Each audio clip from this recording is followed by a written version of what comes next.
مسلمان کون؟ عبداللہ ابن عمرو رضی اللہ عنہما نبی کریم صلی اللہ علیہ وسلم سے روایت کرتے ہیں، آپ صلی اللہ علیہ وسلم نے فرمایا، مسلمان وہ ہے جس کے ہاتھ اور اس کی زبان سے دوسرے مسلمان محفوظ رہیں، یعنی ان کو کسی کی زبان سے اور کسی کے ہاتھ سے کوئی تکلیف نہ پہنچے۔ اب ہم سب کو اس کرائیٹیریا پر اپنے آپ کو دیکھنا چاہیے کہ کیا ہمارے اندر یہ صفت موجود ہے کہ ہماری زبان اور ہمارا ہاتھ کسی کو تکلیف نہیں دیتا۔ زبان سے تکلیف جب کوئی کسی کو گالی دے، کسی پہ لعنت بھیجے، کسی کی غیبت کرے، کسی پر بہتان لگائے، چغلی کرے، کسی کے پاس جا کر شکایتیں لگائے، تو یہ وہ باتیں ہیں جن سے دوسروں کو اذیت پہنچتی ہے۔ پھر یہ ہے کہ یہاں پر قول کا لفظ استعمال نہیں کیا گیا بلکہ لسان کا لفظ استعمال کیا گیا ہے، یعنی انسان کسی بھی ذریعے سے اپنی زبان کی کسی بھی استعمال سے دوسرے کو حرج اور تنگی میں نہ ڈالے، کیونکہ بعض اوقات انسان بول کے دوسرے کو تکلیف دیتا ہے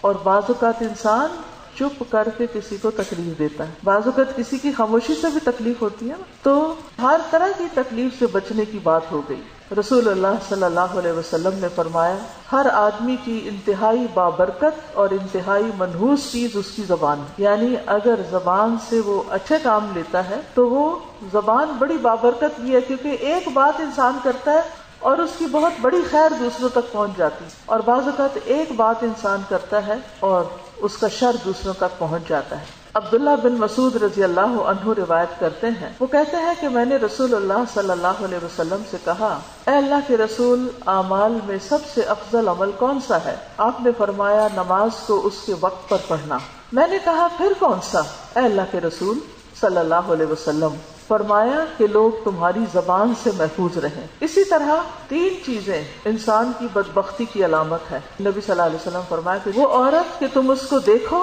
اور وہ تمہیں بری لگے اور جو تم پر زبان چلائے، یعنی جو بد زبان عورت ہے وہ انسان کی بدبختی کی علامت ہے کہ کسی کی شادی کسی ایسی عورت سے ہو جائے کہ جو اس کے ساتھ ایسا سلوک کرے۔ پھر یہ بھی یاد رکھیے کہ زبان سے کسی کو اذیت دینا جہنم کو واجب کرنے والا عمل ہے، یعنی اس کی سزا کوئی معمولی سزا نہیں ہے، بہت سخت سزا ہے۔ ابو ہریرہ رضی اللہ عنہ سے مروی ہے، وہ کہتے ہیں کہ ایک آدمی نے عرض کیا، یا رسول اللہ، فلاں عورت کثرت سے نماز، روزہ اور صدقہ کرنے میں مشہور ہے، یعنی اس کی عبادتیں بہت ہیں، لیکن وہ اپنی زبان سے اپنے پڑوسیوں کو ستاتی ہے۔ آپ نے فرمایا وہ جہنمی ہے۔ پھر اس نے کہا، یا رسول اللہ، فلاں عورت نماز، روزہ اور صدقے کی کمی میں مشہور ہے، اور وہ صرف پنیر کے چند ٹکڑے صدقہ کرتی ہے، لیکن اپنی زبان سے اپنے پڑوسیوں کو نہیں ستاتی۔ آپ نے فرمایا وہ جنتی ہے، یعنی بے شک آپ کی عبادتیں کم بھی ہوں، نفلی عبادت کا کم ہونا، تو اس صورت میں اگر انسان زبان سے کسی کو تکلیف نہیں دیتا تو اس کا درجہ